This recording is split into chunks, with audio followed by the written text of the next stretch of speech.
Thank you so much for joining us this afternoon, and welcome to Falling in Love with Southeast Asia, a conversation with Kishore Mahbubani on regionalism.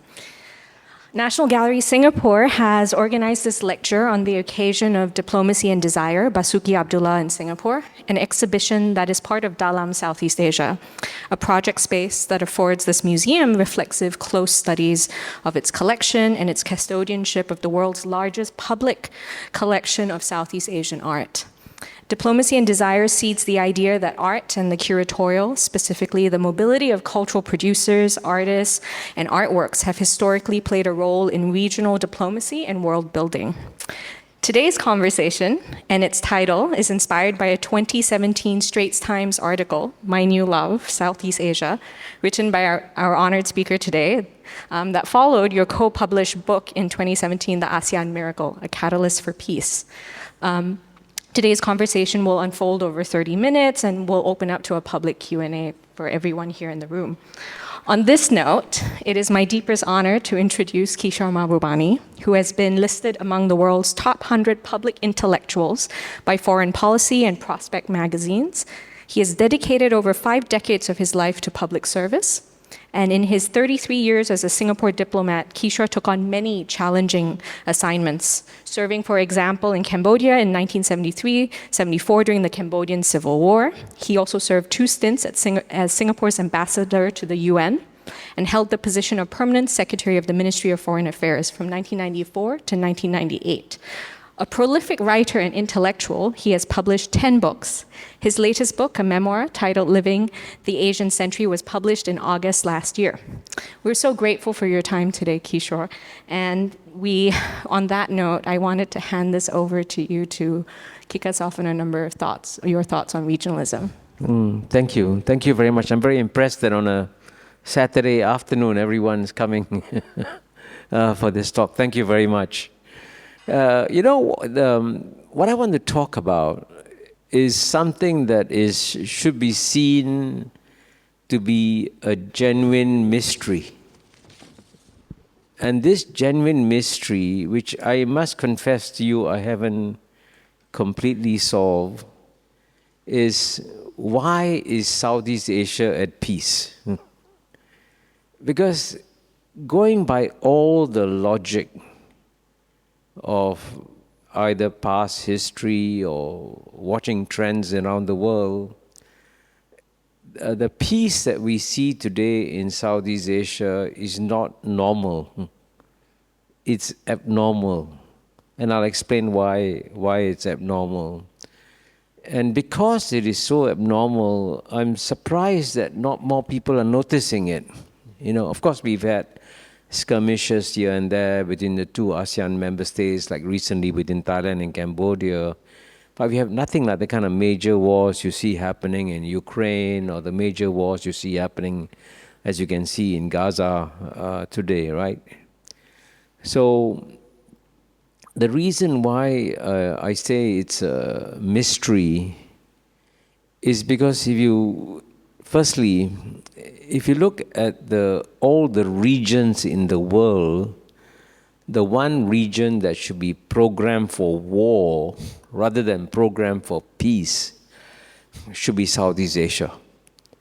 Because it's important for us to be aware that no other region on planet Earth is as diverse as Southeast Asia is, right? I mean, the one statistic I give is that out of the 700 million people in Southeast Asia, you have now more than 250 million Muslims, 150 million Christians, 150 million Buddhists, Mahayana Buddhists, Hinayana Buddhists, you have Taoists, Confucianists, Hindus, and as you know, we have lots of communists also in Southeast Asia. And amazingly, given this tremendous diversity, this is why all the previous British historians, when they wrote about Southeast Asia, described Southeast Asia as the Balkans of Asia. And this, as you know, in the Balkans of Europe is where you saw all the struggles and fights and all that. They thought, well, Southeast Asia is going to be where all the wars will take place. So for a region that should have been a natural cauldron for war, right, to have become instead one of the most peaceful regions and prosperous regions on planet Earth is abnormal. It shouldn't have happened. And so we should therefore begin to try and understand how is it we arrive at this very strange, abnormal situation that we have. So as I said, the first reason is that we were designed to be, as a diverse place, a place where you should see more conflicts, tensions, and so on and so forth. But we haven't seen that.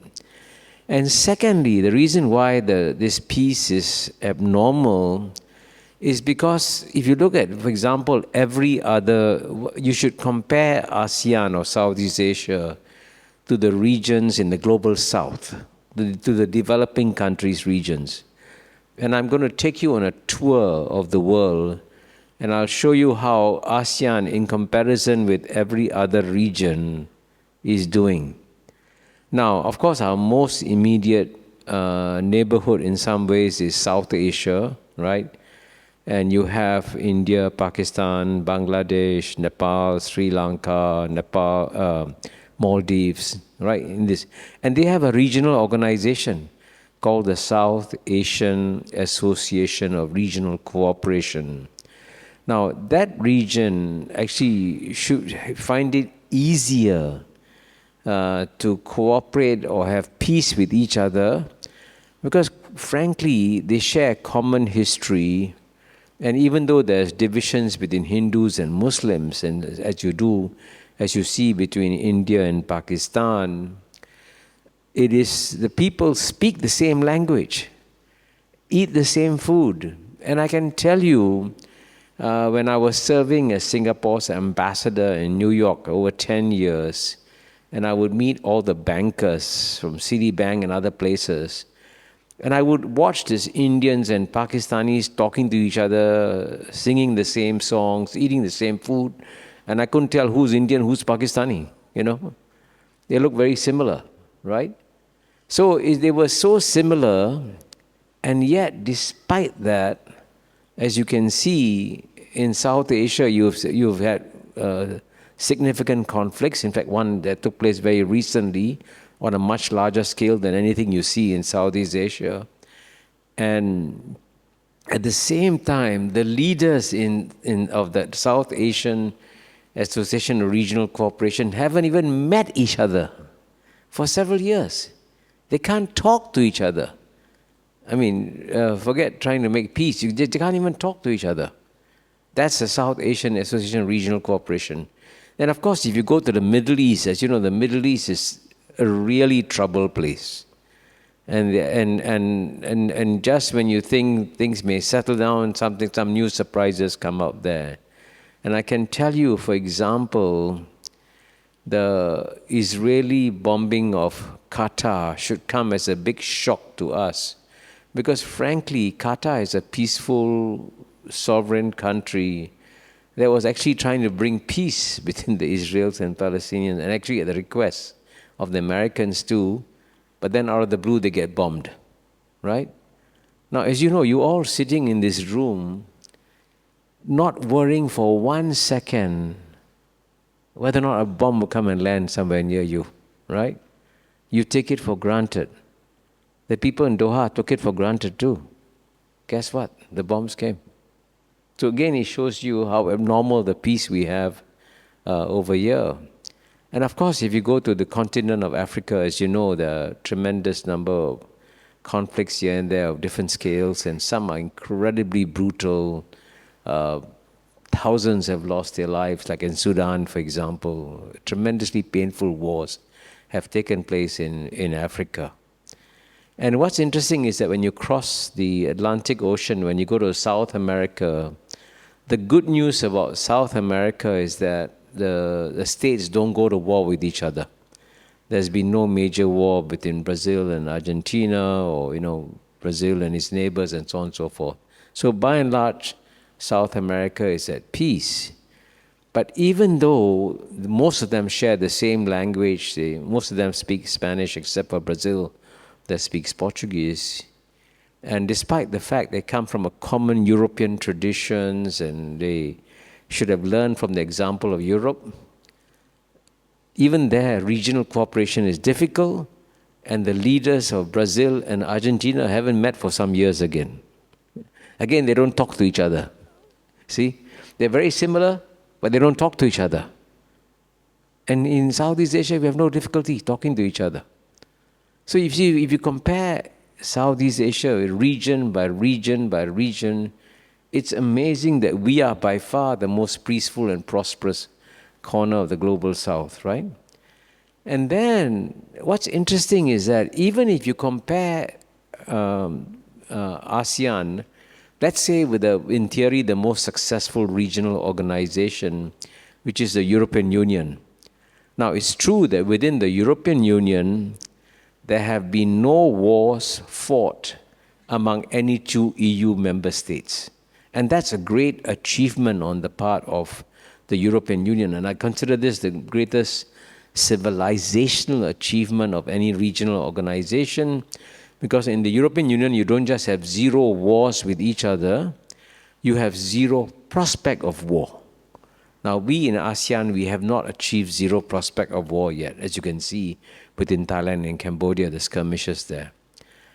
But what's interesting is that even though in theory the European Union is ahead of ASEAN, actually the story is more complicated. Because even though the Europeans have not fought wars with each other directly, they have fought proxy wars.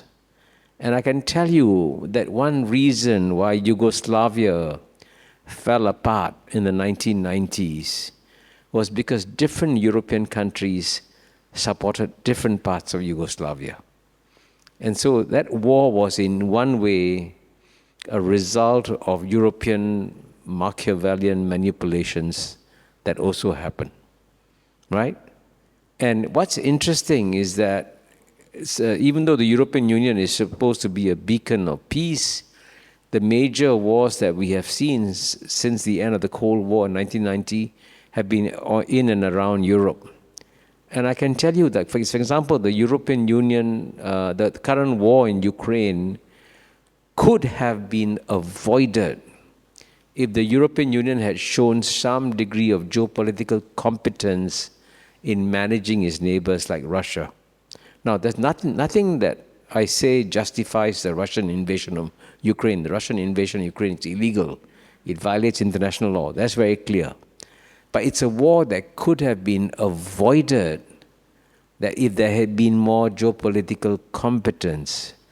And this is, again, surprising that ASEAN is a region of developing countries, not developed countries.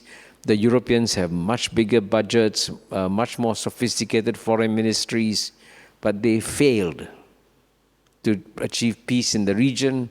We, with much less geopolitical, much less sophisticated institutions, have created peace in our region, you know. So I hope by now I may give you a sense of why it is so unusual to have such peace and prosperity in Southeast Asia. But I have not yet been able to figure out why this has happened. Why are we peaceful?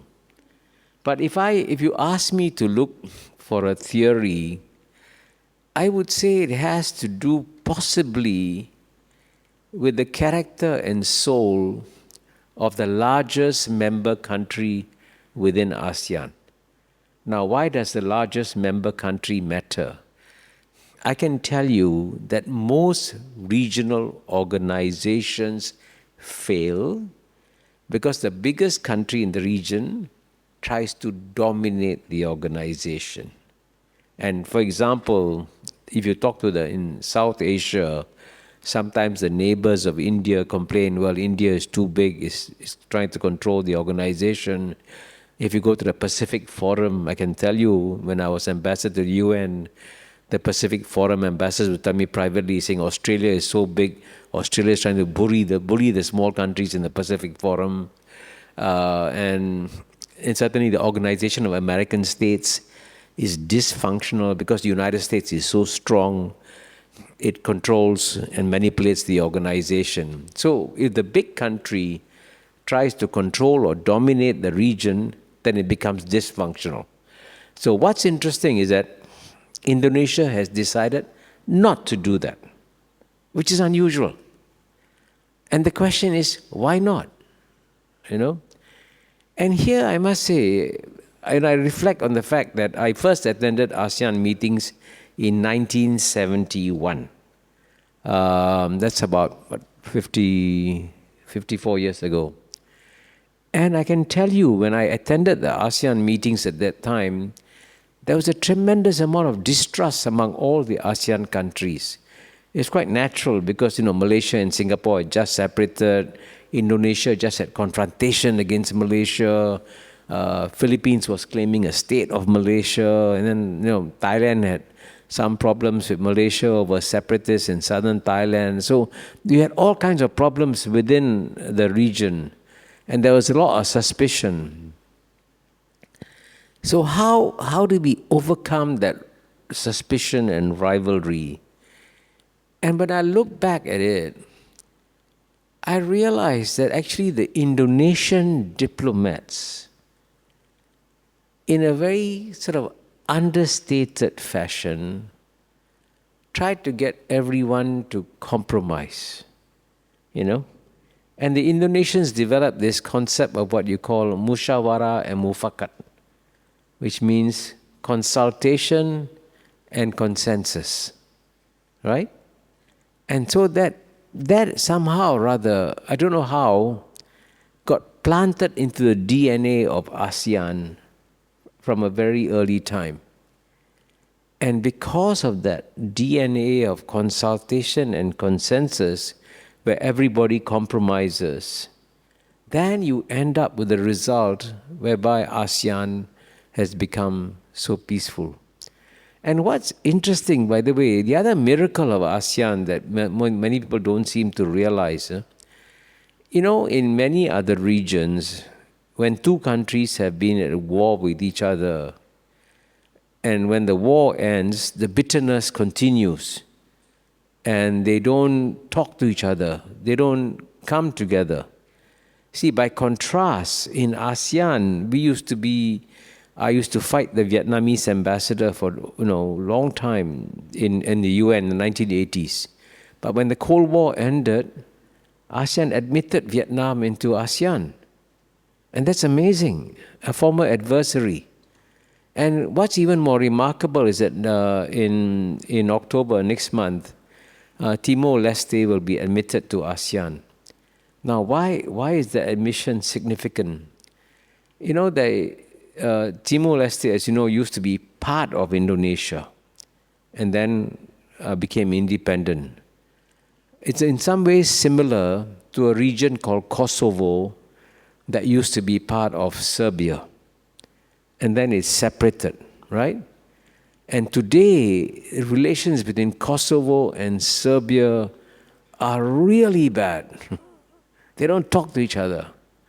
And there's no way they can have normal relations with each other, right? That's a normal situation. And guess what? Even though Timor-Leste's separation from Indonesia was a painful thing for Indonesia, Indonesia is sponsoring Timor-Leste to join ASEAN. Now, I can tell you this, you don't even notice it, right? But this is inconceivable in any other region, right? And in some ways it's similar to India and Pakistan separating from each other. And today India and Pakistan can barely talk to each other. Serbia and Kosovo can't talk to each other, right? Yeah, but here adversaries are supporting each other. I hope you realize by now that this is really an unusual state of affairs.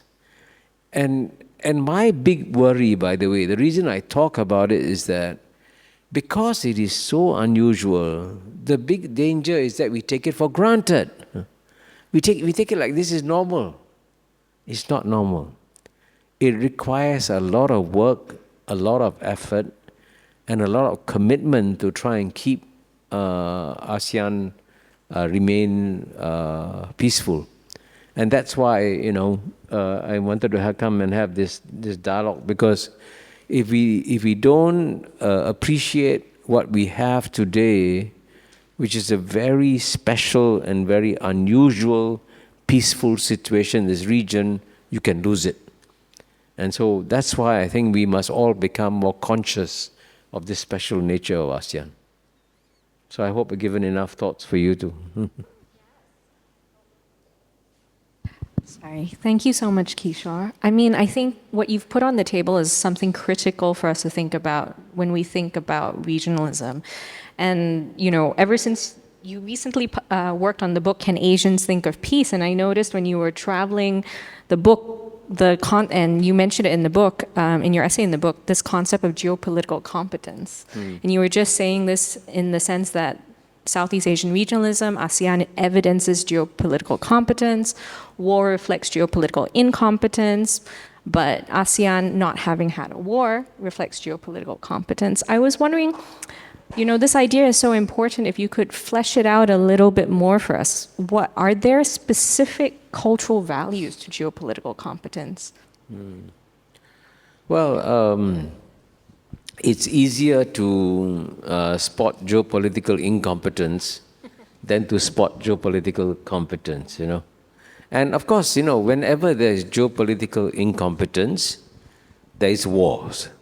You know, and I believe that every war we see today reflects geopolitical incompetence. So, for example, the war in Ukraine could have been avoided if the EU had made some effort to understand Russia, understand the concerns of Russia, and work with Russia, even though Russia is very different. And frankly, the war in Gaza could have been avoided if the West had made a bigger effort to try and bring a two-state solution to the Middle East and give the Palestinians a homeland. If the Palestinians have a homeland, there's no reason for them to have a war. So again, that's a result of geopolitical incompetence. But if you want an example of geopolitical competence, this is a true story I'm going to tell. And it's a bit sad that many Singaporeans are not aware of something brilliant that was done by some of our founding leaders. And I can tell you that, you know, as you all know this story, soon after Singapore became independent, there was as you know, there was a bombing in Singapore of McDonald House, as you know, by 2 Indonesian Marines. And when the Marines were caught, Singapore put them on trial and Singapore hanged them. Now, this made the leader of Indonesia incredibly angry, President Suharto, because he was also a general and he didn't want to see his soldiers being hanged in Singapore. And when Singapore refused to listen to Indonesia, we hanged the Marines, the Singapore embassy was burnt, and things could have spiraled downwards between Indonesia and Singapore, right? The natural situation after that happens when a small country like Singapore snubs the leader of a big country like Indonesia, the relations went down. So what happened? How did things turn around? And here it's a combination of factors. Number one, we actually had a brilliant Singapore ambassador in Indonesia. His name was Lee Kun Choi. He's a former Minister of State. And he understood that you have to find a way of assuaging the concerns of the Indonesians. So he recommended to Prime Minister Lee Kuan Yew that Prime Minister Lee Kuan Yew should go to the graves of the 2 Indonesian Marines and sprinkle some flowers, right? Now, in some ways, that could have been seen as a humiliating gesture on the part of Mr. Lee Kuan Yew. But he heeded the advice of Ambassador Lee Kun Choi, went there, sprinkled the flowers. And just a simple act of sprinkling the flowers, in a sense, closed the chapter on a bitter thing. But the story doesn't end there. What's remarkable is that, you know, when I was present at some of these meetings, President Suharto is not a traditional Western-educated person. In fact, President Suharto was a very traditional Javanese mind. And his mind was full of Javanese mysticism. and he didn't understand the legalistic Anglo-Saxon world. Now, Lee Kuan Yew's mind was completely Anglo-Saxon legal mind, right? Everything clear, straightforward, these are the rules, these are the lines. So there should have been no meeting of minds between Lee Kuan Yew and Suharto at all. But amazingly, Mr. Lee Kuan Yew decided that he had to understand the mind of President Suharto. So not only, so he began to immerse himself in Bahasa Indonesia, and I was told he would spend hours listening to speeches of President Suharto in Bahasa to try and understand how he used his language and his mind and all that. And then so when he spoke to President Suharto, he could use the language and concepts that President Suharto had used in his speeches already. Now, believe me, this takes hours and hours and hours of work. But Mr. Lee Kuan Yew was determined to do it. And I can tell you, it was this very unusual friendship that developed within two minds of two completely different cultural universes that enable ASEAN to come together, because by far the two strongest leaders at that time on Southeast Asia were President Suharto of Indonesia and Mr. Lee Kuan Yew of Singapore. So when the two leaders came together, it provided the bridge for ASEAN.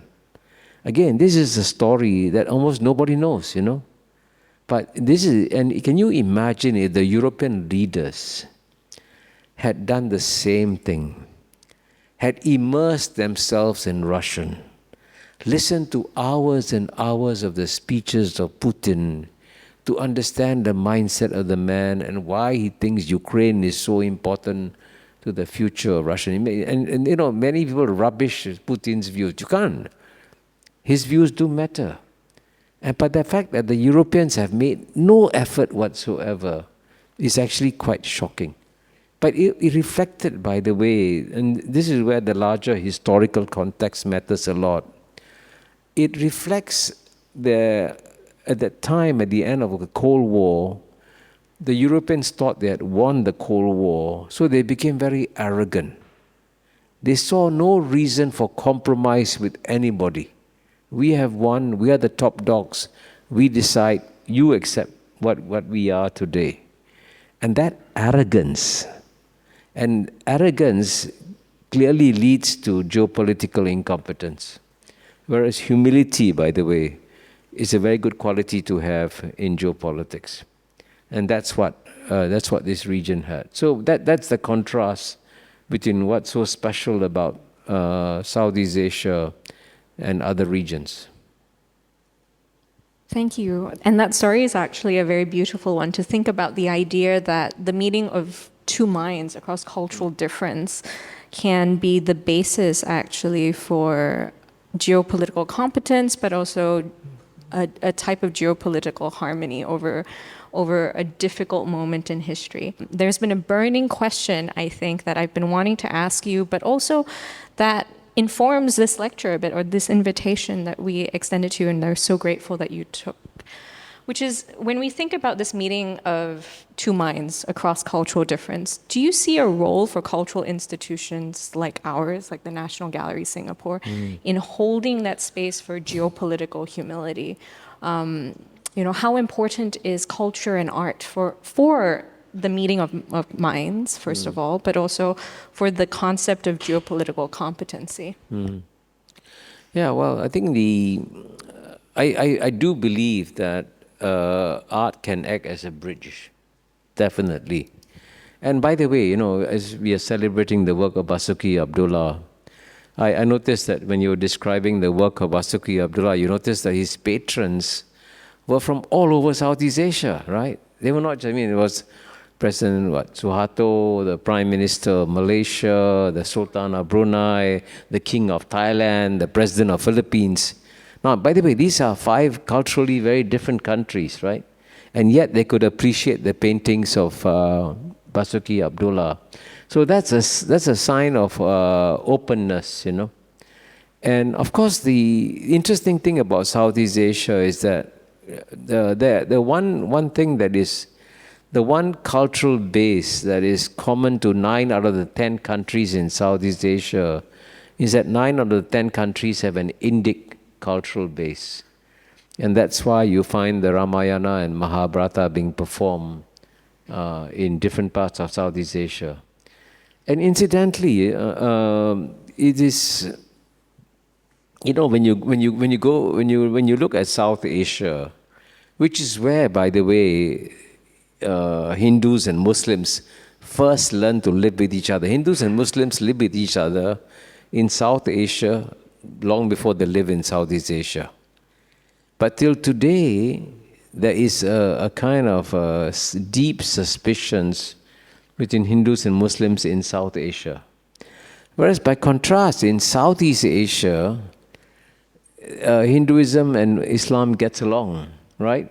And the example of this, perfect example of this, of course, is again Indonesia.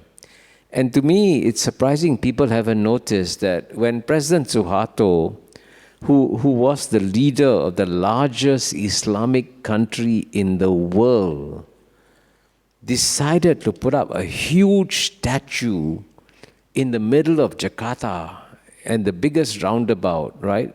A huge statue of a warrior with chariots. He picked someone from Arjuna, right? From the Mahabharata. Now, that's amazing. How can the leader of the world's largest Muslim country build this incredible statue to a Hindu deity? Amazing, right? We don't marvel at it, but it is actually amazing that happens. And to me, what is even more amazing, because as you know, in Javanese culture, still has a very strong memories of what happened in the Hindu times, and you have wayang kulit and so on and so forth. But what's interesting is that Philippines was ruled by the Spanish for 300 or 350 years, I think. And sometimes the joke is that it's very difficult for the Filipino people to figure out their identity, because they went from living for 350 years in a Spanish nunnery, and then they went to spend 50 years in Hollywood with the American rule. So that was a cultural transition that was difficult. But anyway, even though Philippines had 350 years of Spanish rule, 50 years of American rule, when they decided to put up a cultural performance to welcome the ASEAN leaders, what did they do? They put up the Ramayana, which is amazing. How does a completely Catholic country with a strong Muslim minority, but no Hindus, use the Ramayana? Again, this is something that no one notices. It's actually amazing, right? So the openness in Southeast Asia to cross cultural boundaries is very unusual. You can't find it, right, in other regions.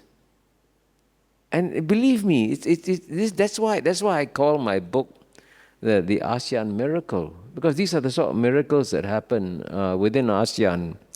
But I can tell you, you mentioned I wrote 10 books.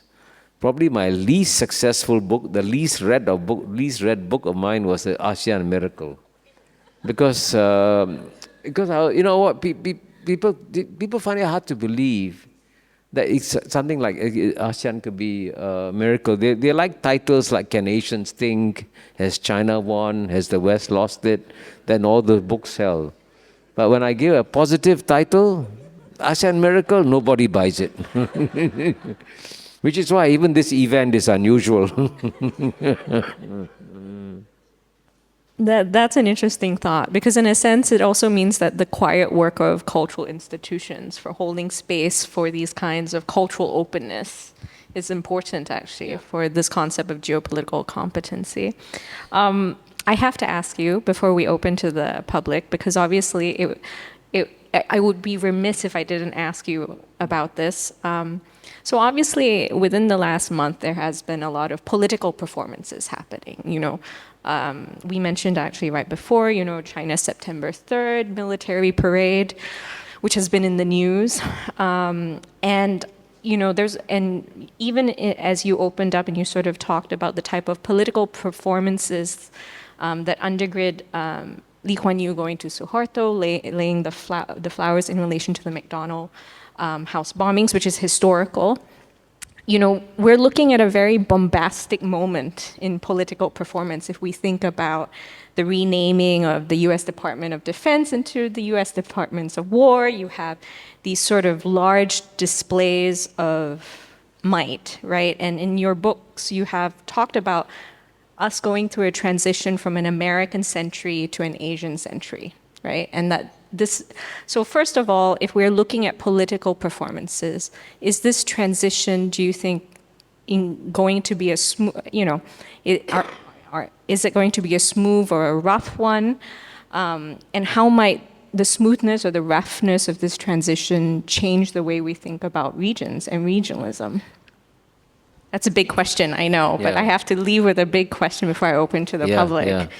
Yeah. Well, I mean, I'm glad you mentioned the September 3rd parade because it was, as you know, China displayed a very impressive military might on that September 3rd parade. And you might think that, frankly, a country that shows off so many weapons is therefore a militaristic country and a country that wants to fight wars, But, the interesting thing about peace, and by the way, it's interesting that you mentioned the Department of War. This is true of also university courses and, studies and all that. There are a lot more war studies, very few peace studies, And this is one of the paradoxes. And of course, how peace comes about, as I explained in the case of Southeast Asia, I believe it has something to do with the cultural bedrock of Southeast Asia and the Indonesian capacity for tolerance, Indonesian capacity for compromise has been injected into the ASEAN DNA. So there's a cultural reason why peace has emerged in Southeast Asia. But in geopolitics, sometimes you can also have top-down peace. And top-down peace comes when two countries become so strong that they both realize that they would destroy themselves if they go to all-out war, that both would lose. So therefore, I noticed the title of this session is Diplomacy and Desire. There's another D word that's important, it is deterrence. And I think actually the huge military parade by China on September 3rd has made the prospects of war between the United States and China go down significantly. Because if any of the American military planners thought that they could easily defeat China, now they got to rethink. Because what China has displayed is so significant that it has altered the military balance.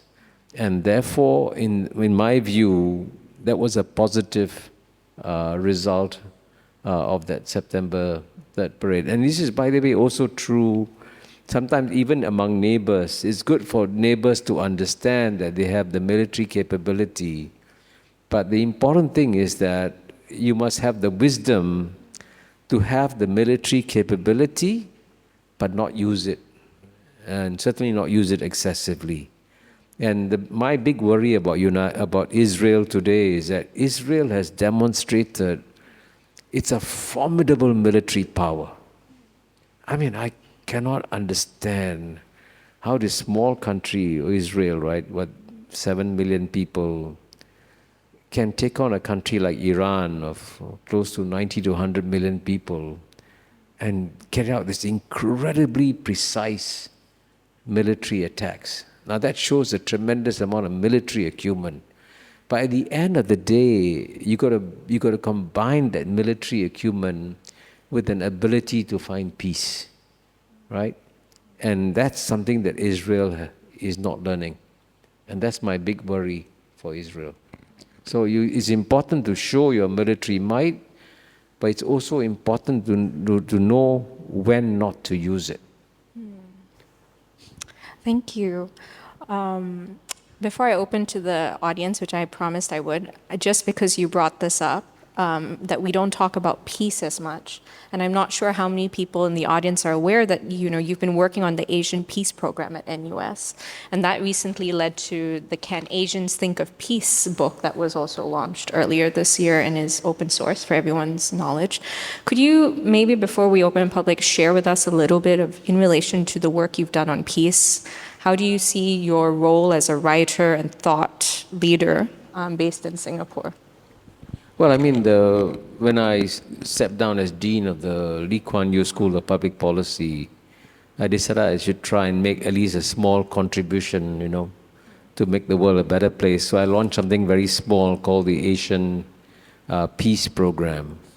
And what we try to do is come out with monthly essays and sometimes podcasts to talk about how we can promote peace in Asia. So I'll give you a simple example. Many years ago, one of our writers, Professor Kanti Bajpai, put in one of his essays, he says, why do Indian soldiers fight Chinese soldiers at the border? Because they have to go with their own eyes to check whether or not they cross the line or not, Maybe they agreed on line, did it cross or not cross? So he says, why do you need human eyes to go and check? Why not put sensors there, right? He suggested this idea 5-6 years ago. Guess what? This year they planted sensors at the border. So we suggested it 5-6 years ago. Now it may not have happened because we suggested it, but the fact that an idea that we suggested got implemented shows that there are small steps you can always take to bring about peace. And that's what our Asian Peace Program does. And as you know, we launched this book called Can Asians Think of Peace a few weeks ago at the Fullerton Bay Hotel. And that book, by the way, is free. You can download it for free.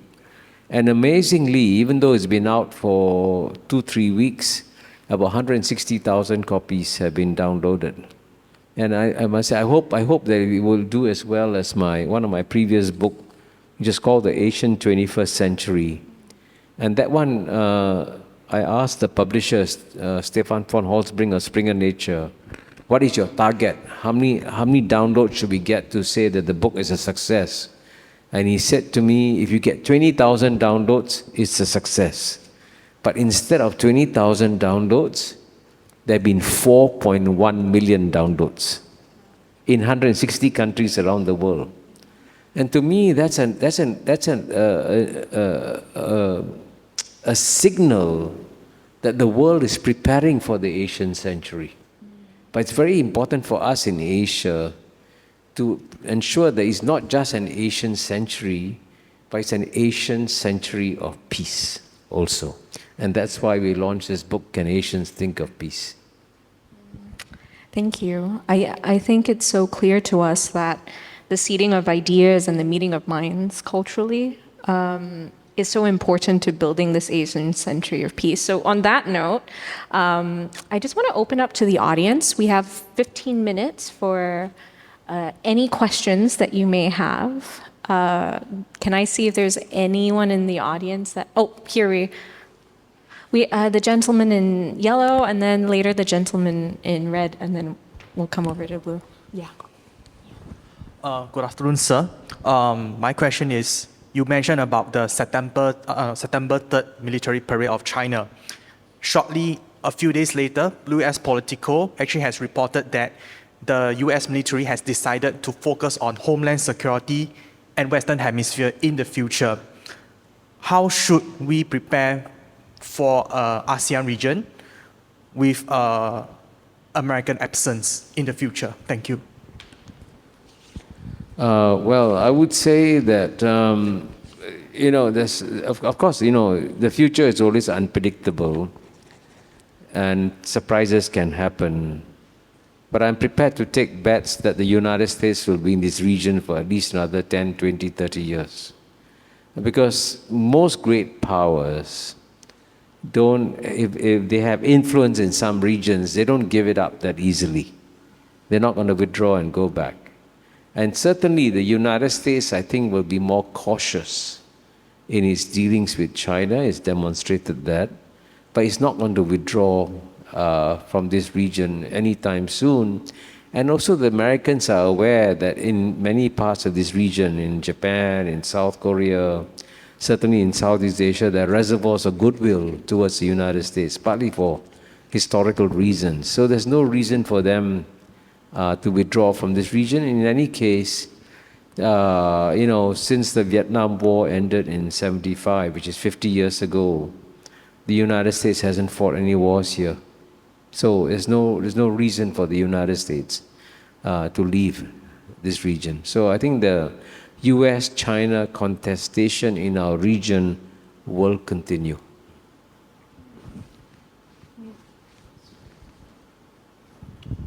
Thank you, Ms. Kishore. Thank you for the beautiful talk this afternoon. Me and my friends are new immigrants from mainland China, and we've learned a lot to overcome our own arrogance as mainland Chinese for these years, and since we live in Singapore. And I want to ask if we can do something to contribute to this regionalism, and we want to contribute to this Asian peace. What do you suggest? What do you suggest for all these new immigrants? What we can do? Thank you. Well, I'm glad. I mean, welcome to Singapore. I'm glad that the new immigrants want to contribute, which is good. Of course, there are many ways you can contribute. And to be honest, when we run this Asian Peace Program, we do so not as a result of any grants from anybody, but from members of the public who support us. So we accept donations, which are... so it's true. I mean, by the way, you have to. If you run, all of you know that once you run an NGO or non-governmental organization, you have to rely on donations. So I've been very fortunate that, I mean, we didn't receive a penny from the government or from the university, from anybody else. Just from donations, we have kept the Asian Peace Program going. So you can pass the word to your fellow immigrants. Say they want to support a good cause, please support the Asian. By the way, you get a tax exemption, which is... No, seriously, and it's very important to emphasize this. If you're paying, let's say if you're a reasonably successful person, you're paying a very high tax rate, let's say 20%. If you contribute $1, you get back 50 cents in tax break. That's how it works. So that's a very good incentive for contributing to the Asian Peace Program, because it's part of the National University of Singapore. But I would also say that for new immigrants, it's important to understand not just Singapore, but understand Southeast Asia, understand ASEAN, and make sure that you understand why it's such a blessing for Singapore to have a peaceful region like ASEAN surrounding it. Because that's what also explains why Singapore has been able to be so successful and so prosperous. You cannot have trade which is 3.5 times the size of our GNP as Singapore does, if there was no peace. Peace is an essential condition. Once you take away the peace, the trade will also disappear. And that's why the peace is important. We have one question here. Hi, Mr. Kishore. Thank you so much for the talk. And my question has something to do with the last point. Do you think that Singapore might be in danger of losing our understanding of the region? Because as you the examples that you mentioned about Mr. Lee Kuan Yew being able to understand President Suharto is partly because he spoke Malay as almost like a native language, so that he could pick up Bahasa Indonesia quite easily. I mean, when I look at Singapore, like you look at, I mean, the background is I was Indonesian, I'm now Singaporean, but looking at my Singaporean peers, I feel like most of us are very quick to look at the UK, the US, and Western, the West as a whole, but very, in a way, like a bit dismissive of other cultures that are actually surrounding Singapore. So do you think that there is enough of us to sustain this understanding of the region, or do I just need to find new friends? Well, I think that's actually a very good question, and I will give a two-part answer. Because what's interesting about the Singaporeans is that I do believe that the biggest beneficiary of ASEAN peace and prosperity is Singapore. Because, our total trade, as I mentioned, is 3.5 times the size of GNP. Our airport is servicing the whole region, right? Our port is servicing the whole region. All these incredible flows of people, trade, goods can only happen if there's peace. So in that sense, we are the biggest beneficiary. And so ASEAN clearly is a big asset for Singapore. The good news is that the government realizes this very well. In fact, the Singapore government has done a very good job of keeping up its links with the ASEAN countries and keeping up ASEAN and investing in ASEAN.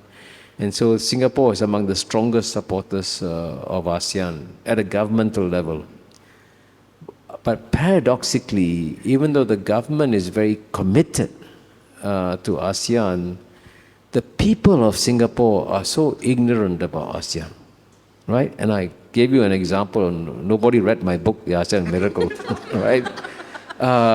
They think that the problem about Singaporeans public is that they take ASEAN for granted. And unfortunately, you see, the problem about Singaporeans is that, I'm going to say something slightly politically controversial. Singaporeans tend to worship the West and worship the Western media. And the Western media always rubbishes ASEAN, runs down ASEAN.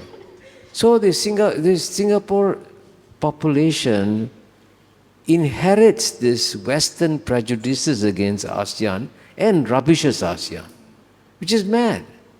The Singapore people are the biggest beneficiaries from ASEAN. In fact, every morning, Singapore should wake up, every Singaporean should wake up, the first thing they should say, thank you, ASEAN. I'm serious, I'm not even exaggerating. Instead, they read all these Western media rubbishing ASEAN, talk shop, waste of time, has problems, doesn't get things done. All that's true. But at the end of the day, in terms of results, what ASEAN has done is amazing. I mean, the one statistic that every Singaporean should know is that in the year 2000, Japan was the world's second largest economy. Japan was 8 times bigger than ASEAN. Now Japan is only 1.3 times bigger than ASEAN. By 2030, ASEAN is bigger than Japan. That's amazing, right? And in the decade 2010 to 2020, ASEAN added more to global economic growth than the entire European Union did. Even though the European Union is 5 times bigger than ASEAN. So the European Union should be dismissed as a useless talk shop, not ASEAN. But, I can tell you, the Singaporeans, unfortunately, their ignorance of ASEAN is so frightening. And that's also why, in a sense, I've agreed to come to this forum, because any opportunity we can have to explain to Singaporeans, please wake up every morning and worship ASEAN. If you don't mind, I'll just take that opportunity to put a plug for the exhibition. If any Singaporeans here want to thank ASEAN, there is a painting in Diplomacy and Desire that's the celebration of the founding of ASEAN. So please do visit the exhibition. We have time for one more question. Oh, we have 2. Okay. Three. Would it be okay? Okay, here, Sure. we'll start. Okay, we'll take all 3. Hi, Kishore. Earlier in the talk, you spoke about the rest of Global South, right? And about South America. I come from South America, and I chose to come to Asia because I saw how Asia was developing, and we're now entering an Asian century, right? But I always look back to my region, and I worry that we are walking towards irrelevance in the world? Because we spoke about Europe, United States, China, Asian, but I don't hear many people speaking about South America, right? So I would be very curious to hear your thoughts on what do you think South America can learn from ASEAN in terms of development? Because as you said, the peace, I think we are largely at peace already, but what can we learn in terms of development? And what role could South America have to play in the Asian century? Oh yeah. Okay. Let me take the three questions. Yes, of One on course. South America, and second here, it's a I think lady. Yeah. yes. Thank you so much for your conversation and everything. This might come across as a dumb question, but my question is, what are you defining as peace? So are you defining peace as a lack of conflict, or on the flip side, are you defining it as cooperation and communication between nations?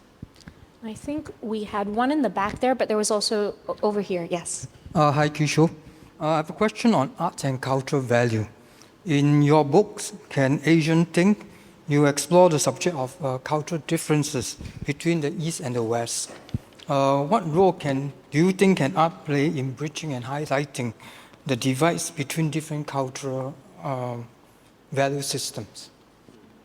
Okay, role of art, right? Yes, Yeah. the role Okay. of art. So sorry, we have one last question in the Okay. back to add. Just You have to remind me of the I questions. will. Yeah, I yeah. will. What role can art? Go ahead. I have a very simple question, which is, following on from that gentleman's question, is whether paintings and artworks, do they still make good diplomatic gifts? Okay. Well, I think that's let me go backwards. Okay.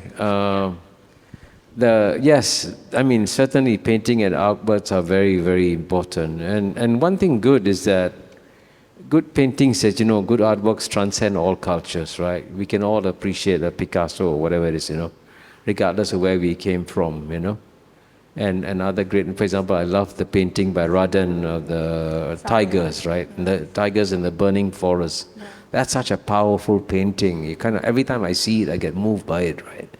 So paintings like that definitely make a difference. And by the way, incidentally, just a small thing about, in part an answer to the question about South America. One thing that has improved understanding within ASEAN is that because of the trust that developed within ASEAN created a more or less open skies policy, allowing flights to fly from one small city to another small city without having to go through the capitals. And that created budget flights. When you created budget flights, poor people could fly. And the poor people who could fly included poor poets and poor writers. And I'm not exaggerating, I'm serious. And then the Southeast Asian writers began to talk more to each other because they could fly to each other. It's cheap now. So that's an example of how practical steps can improve cultural understanding also. So I would say yes, artworks do matter. And that's the same answer to the same question about the role of art, I think art definitely plays a major role in creating understanding and so on and so forth, and bringing us together. We realize that we are common human beings when we stand in front of a work of art, and we don't ask ourselves, oh, was this printed by Spanish, or was it painted by, Nigerian? Doesn't matter, What matters is the quality of the painting and the quality of art that you see down there. The question on peace, I would say, for a start, I can tell you this, absence of war is so wonderful. And I say this with great personal conviction because I think I'm one of the few Singaporeans. I lived for 1 year in Phnom Penh, Cambodia in 1973-74. And that city was shelled every day when I was there, every day. And twice when the bombs fell, the shrapnel we had glass windows, and the glass flew like shards through the house. I was lucky I managed to get under the staircase before the glass flew, so I survived. So I've experienced close shaves in war, and just absence of war is so wonderful. Never take it for granted. Forget everything else. Just start with absence of war. And this, by the way, incidentally, is the big advantage that South America has. For whatever reason, South American armies never fight each other. Partly because they're so busy playing football. And that's why they conquer the world with their football. See, that's smarter than going to war. See. Can you imagine Israel and Palestine fighting over football rather than going to war with each other? But the final point for South America is that you need to ask yourself, you see, after decolonization, if you look at the whole of the global South, the most advanced countries in the global South were in Latin America. As you know, in the year 1900, Argentina was one of the top 10 countries in the whole world, top 10 economies in the whole world. So even though South America has progressed, relative to the rest of the global South, South America is going backwards. Look at where, I gave you an example of ASEAN and Japan. How much faster we have grown than Japan.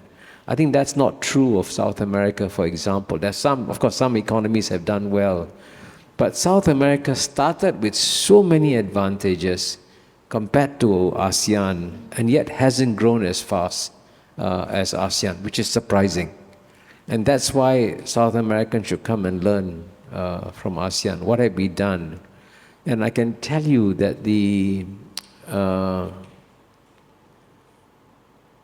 it's sometimes, I've attended ASEAN meetings. What's amazing is that sometimes the trust level is so high. They will say, okay, if you really think this can work, I'll follow you. I'll go with you. But that takes trust. And that's what we develop in ASEAN. Thank you so much, Kishore. We're almost out of time. I'm going to take my prerogative as moderator to just ask you one last question, but a personal one. So we're in National Gallery, Singapore, which consists of the former Supreme Court and the former City Hall. The last time you visited us, you kindly reminded me actually that Ministry of Foreign Affairs was actually based here at City Hall, and where we had lunch was your former office in the 1970s. I was wondering, to end on a light note, is there maybe a formative memory from your time at the MFA in the early 1970s, or your memories in relation to where we are, that you'd like to maybe share with us? Well, I'll never forget my first day coming to work to City Hall. And in those days, it's, I think we are now on the Supreme Court side, right? In the other side, in City Hall. And, of course, you walk into the big room. There was, incidentally, in 1971, there's no air conditioning. There were ceiling fans, and sometimes it would get quite hot. And, at that time, Singapore was still a relatively poor country, so we didn't have advanced communication with lots of embassies around the world. So what we would do is we would get newspapers sent to us. And so when I was the desk officer for some region, the embassy would send newspapers over, and then I would read the newspapers to find out what's happening in the country. And I can tell you that one year the Ministry of Finance came to audit the Ministry of Foreign Affairs. And they walked through the Ministry of Foreign Affairs, and the officer reported to the Ministry of Finance, the people in Ministry of Foreign Affairs got no work to do. All they do is read newspapers. It's a true story, by the way. So it's understanding how diplomacy works is something that is not well known to many people. But I can say, looking back to those early days, I didn't realize then that it was a great privilege, but the greatest privilege I had, which I tried to describe in my memoirs, Living the Asian Century, I didn't know that when I met Mr. Rajaratnam, my boss, the foreign minister, when I met Mr. Lee Kuan Yew, then Prime Minister, his office, our office was on the, what you now call first floor, ground floor, first floor, second floor, right? So they used to have ground floor. So first floor was our office, second floor was Rajaratnam, third floor was Lee Kuan Yew. same building, because in those days his office was here.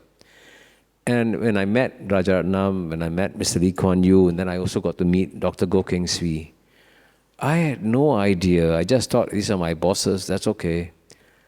I had no idea that these were three geopolitical geniuses. And when I reflect on my life and I ask myself, how did I end up writing 10 books? And clearly one of the reasons why I could write 10 books is because I studied from three great people. And they taught me lessons sometimes without saying anything, just through a process of osmosis. You sort of absorb how they make judgments and how they think and all that. So that learning which I got in the Ministry of Foreign Affairs was an enormous gift to me. And you can see I'm still using it nowadays. Thank you so much, Kishore, and thank you for spending time with us this afternoon. This was enlightening and inspiring, and I think you've shared with us so many ideas that I think cultural institutions, but also the commitment to Southeast Asia are built on, the meeting of minds across cultural difference, the building of trust. These are all mechanisms and values that are part of geopolitical competence. So I really hope that the term gets picked up more, and I thank you again so much for your time, and I thank you for joining us this afternoon. Join me in our applause.